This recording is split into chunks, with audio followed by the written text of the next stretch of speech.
আগে চেক করো, তারপরে বিশ্বাস করবা, ঠিক কিনা? তাহলে এখন থেকে একটা কিছু শুনলে বিশ্বাস করবেন। একজন এসে বলল, ভাইজান আপনার মেয়েরে দেখলাম আরেক ছেলের সাথে বাজারে ঘোরাফেরা করে, ওই রমনার বটমূলে দেখলাম আপনার মেয়ে আরেক ছেলেরে নিয়ে ফষ্টি নষ্টি করে, লোকের কথা বিশ্বাস করে বাসায় যে মেয়ের চুলের মধ্যে ধরে মাইর, আইজো মার কাইলো মাইর। এরকম হইতে পারে না? হয়তো ওই লোক আপনার মেয়ের মতো দেখতে আরেক মেয়েকে দেখছিল। এরকম হয় কিনা সমাজে? একজন এসে বললো, ভাই আপনি এখানে ভাবিরে তো দেখলাম ওই জায়গায় আরেক লোকের সাথে ঘোরাফেরা করতেছে, খবর রাখেন না বাসা? আপনি রেগে মেগে, ঘটনা কি? আমার খেয়ে আমার পরে আরেকজনের সাথে, যে এই বাড়িতে যে মায়ের, কোনো কথা নেই। দেখবেন যে ছোট্ট মারামারি থেকে এই ঘটনা অনেক সময় বিচ্ছেদ বা ডিভোর্স পর্যন্ত গড়ায়, ঠিক কিনা? ওই যে শোনা কথায় কান দিচ্ছেন, ফাতা ভাইয়ন, আপনি চেক করেন নাই। হয়তো আপনার স্ত্রীর মতো দেখতে বা আপনার স্ত্রী যে জামা পরে, যে পোশাক পরে, এরকম পোশাক পরে আরেক নারীকে দেখছে, আপনার বউ না এটা। আপনার মেয়ের ব্যাপারে যে তথ্য দিয়েছে এটা সঠিক নয়, সে আপনার মেয়ের মতো আরেকটা মেয়েকে দেখেছে, এসে আপনার কাছে বলে দিছে, আপনি বিশ্বাস করছেন। ভেজাল আছে না নাই? এই ভেজালগুলোকে থামানোর জন্য কোরআনে এই বিধানগুলো নাজিল করেছে কে? তাহলে ফরিদপুরের ভাইয়েরা, সমাজটারে সুন্দর রাখার তথ্য একটা শুনলেই বিশ্বাস করবেন না। সিলে কান নিয়ে গেছে শুনলেই সিলের পিছনে দৌড়, নাকি? কি করবেন? আগে কানে হাত দিয়ে একটু দেখবো কান দুইটা আছে না নাই, তারপরে চিলের পিছনে দৌড়ানো। তাহলে এখন থেকে আমরা তথ্য একটা শুনলে বিশ্বাস করব। তাহলে কি করবেন? বলতে হবে কি করবেন? যাচাই বাছাই, জাস্টিফিকেশন অফ দ্য নিউজ। কোন নিউজ জাস্টিফিকেশন ছাড়া আমরা প্রচার করব, বিশ্বাস করব, শেয়ার করব না। আল্লাহ বললেন, ইয়া আইয়ুহাল্লাযীনা আমানু লা ইয়াসখার কওমুম মিন কওম। ওহে আমার ঈমানদার বান্দারা, শোনো শোনো, খবরদার কখনো কোনো মুমিন বান্দারে ঠাট্টা করো না, অবজ্ঞা করো না, ঠাট্টা করো না। তার মনে কষ্ট হয় এমন কোনো কথা তারে বলো না। Never scoff of anybody. কাউকে নিয়ে ঠাট্টা করবেন না, তার দেহ নিয়ে, তার আকৃতি নিয়ে, তার বংশ নিয়ে। এক লোকের বাবা ছিল চোর, কিন্তু তার ছেলে অনেক ভালো। আপনি কি তারা বলতে পারবেন তুই চোরের ঘরের চোর? বলতে পারবেন?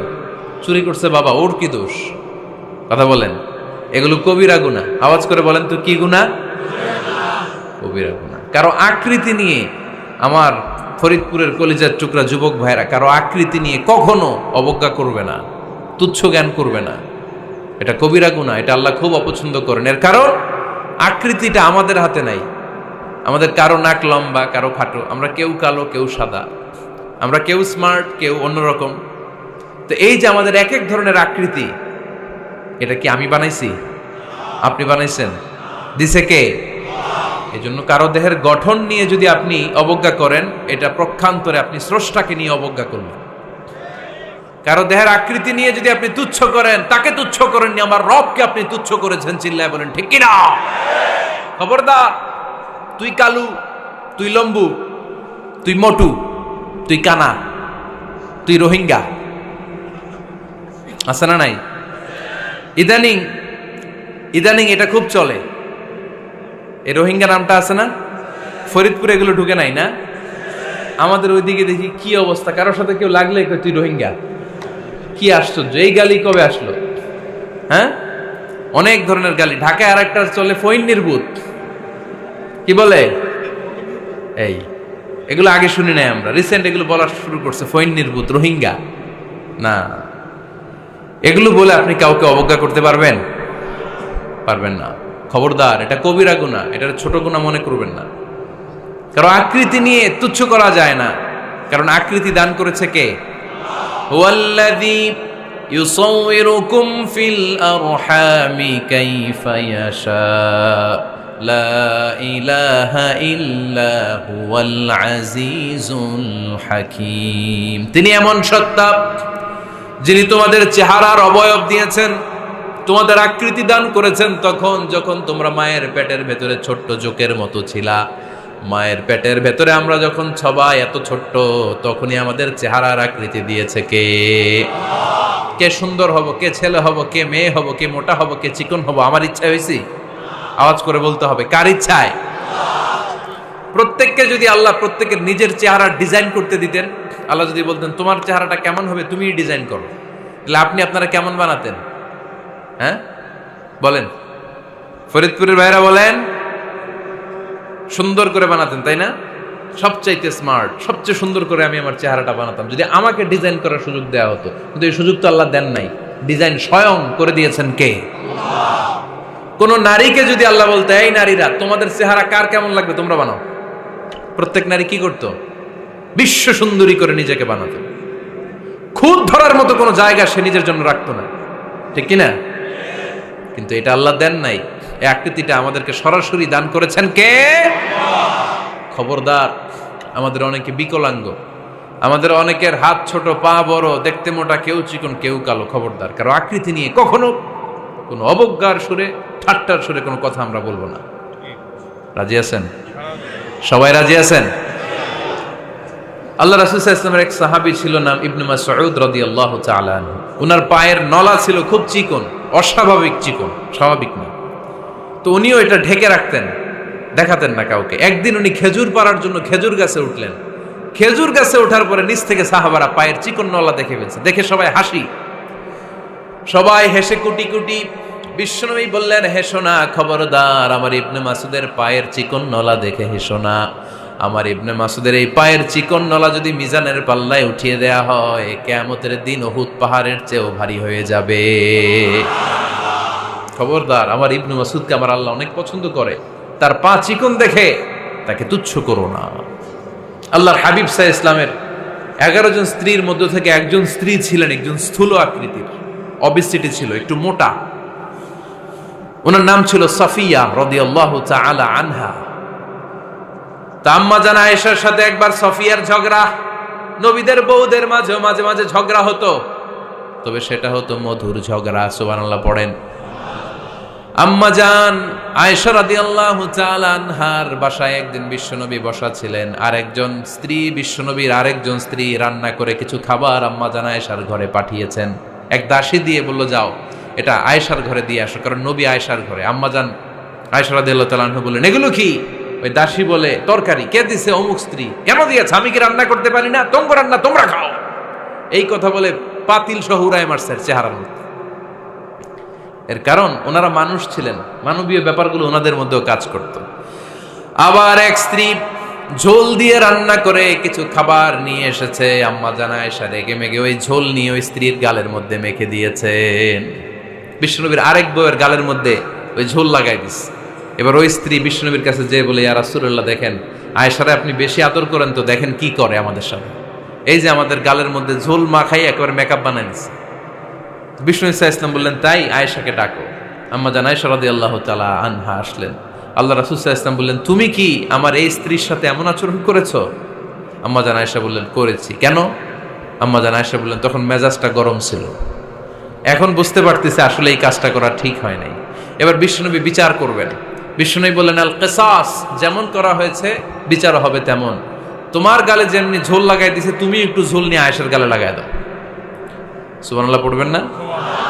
ওই স্ত্রীও কিছু ঝোল নিয়ে আম্মা জান আয়েশার গালে লাগাই দিল। এখন দুইজনে হাসতেছে, বিশ্বনবীও হাসলেন, আরশের উপর থেকে খুশি হয়ে গেলেন কে? তো স্ত্রীদের মধ্যে মাঝে মাঝে এটা ঘটতো। সাফিয়া রাদিয়াল্লাহু তাআলা আনহা ছিলেন একটু মোটা। আম্মা জান আয়েশা বললেন, ইয়া রাসূলুল্লাহ, দেখেন আপনার মুটি বউ, আপনার মুটকি বউ, এই মুটি বউ বলে একদিন একটা গালির মতো দিয়ে ফেলছে। আল্লাহ রাসূল সাল্লাল্লাহু আলাইহি ওয়াসাল্লাম রেগে গেলেন, বললেন, আয়েশা এটা কেমন কথা? তুমি বললা মুটি, আমার সাফিয়ারে তুমি মুটি বলে গালে দিলা রে আয়েশা। ইয়া আয়েশা লাকাদ কুলতি লা কালিমা লাউ মুজিজাত বিমাইল বাহরি লামাজাজাতহু। এমন একটা মন্তব্য তুমি সাফিয়ার ব্যাপারে করে ফেলেছো রে আয়েশা, এই কথাটা যদি সাগরের নীল পানির মধ্যে ছেড়ে দেয়া হয়, এই কথার পঙ্কিলতার কারণে, এই কথার কর্দমাক্ততার কারণে, এই কথার পঙ্কিলতার কারণে সাগরের সব পানিগুলো মুহূর্তের মধ্যে কালো হয়ে যাবে। এই কথাটা সাগরে ফেলে দিলে সাগরের নীল পানি পুরোটা কালো হয়ে যাবে। আয়েশা, খবরদার, কাউকে তুচ্ছ করে অবজ্ঞা করে কখনো কিছু বলা যাবে না। এই জিহ্বাটা এটা ভয়ঙ্কর একটা অঙ্গ। বেশিরভাগ পাপ এই জিহ্বা দিয়ে হয়। কি দিয়ে হয়? এজন্য সাহাবারা জিহ্বা ধরে মাঝে মাঝে জিহ্বার মধ্যে ব্যাত মারতেন। আর বলতেন জিহ্বা তোর জন্য আমি আটকে যাব কিয়ামতের দিন।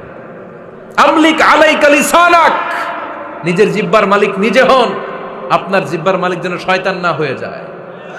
জিহ্বা আপনার, শয়তানের ভাষায় আপনি কথা বলেন কেন? খবরদার, প্রতিটা কমেন্ট, প্রতিটা কথা, প্রতিটা মন্তব্য, এগুলোর ব্যাপারে কিয়ামতের দিন পাই টু পাই করে আপনার কাছে আল্লাহর সুপ্রিম কোর্টের কাঠগড়ায় দাঁড় করিয়ে আপনারা জিজ্ঞেস করবে কে? এজন্য বিশ্বনবী বলছেন মাইয়াদমানলি মা বাইনা লিহিয়াইহি ওয়া মা বাইনা রিজলাইহি আদমান লাহুল জান্নাহ। আমার কোন উম্মত যদি দুইটা অঙ্গের গ্যারান্টি আমারে দেয়, আমি আমার উম্মতকে জান্নাতের গ্যারান্টি দেব। দুইটা অঙ্গের, একটা হলো জিহ্বা আর একটা লজ্জাস্থান। দুই চোয়ালের মাঝে যা থাকে লিজ্জা জিহ্বা, আর দুই পায়ের মাঝখানে যা থাকে লজ্জাস্থান। এই দুইটা অঙ্গের গ্যারান্টি যদি বিশ্বনবীকে আপনি দেন যে নবী জিহ্বা আর লজ্জাস্থান এই দুইটা অঙ্গের কোনো পাপ আমি করব না, নবী বলে আমি দুনিয়ায় তোমার জান্নাতের গ্যারান্টি দিলাম। এজন্য জিহ্বাটারে সামলান, যা মনে চায় বললেন না। খবর আছে না নাই? খবর আছে। মা ইয়ালফিযু মিন কাউলিন ইল্লা লাদাইহি রাকীবুন আতীদ।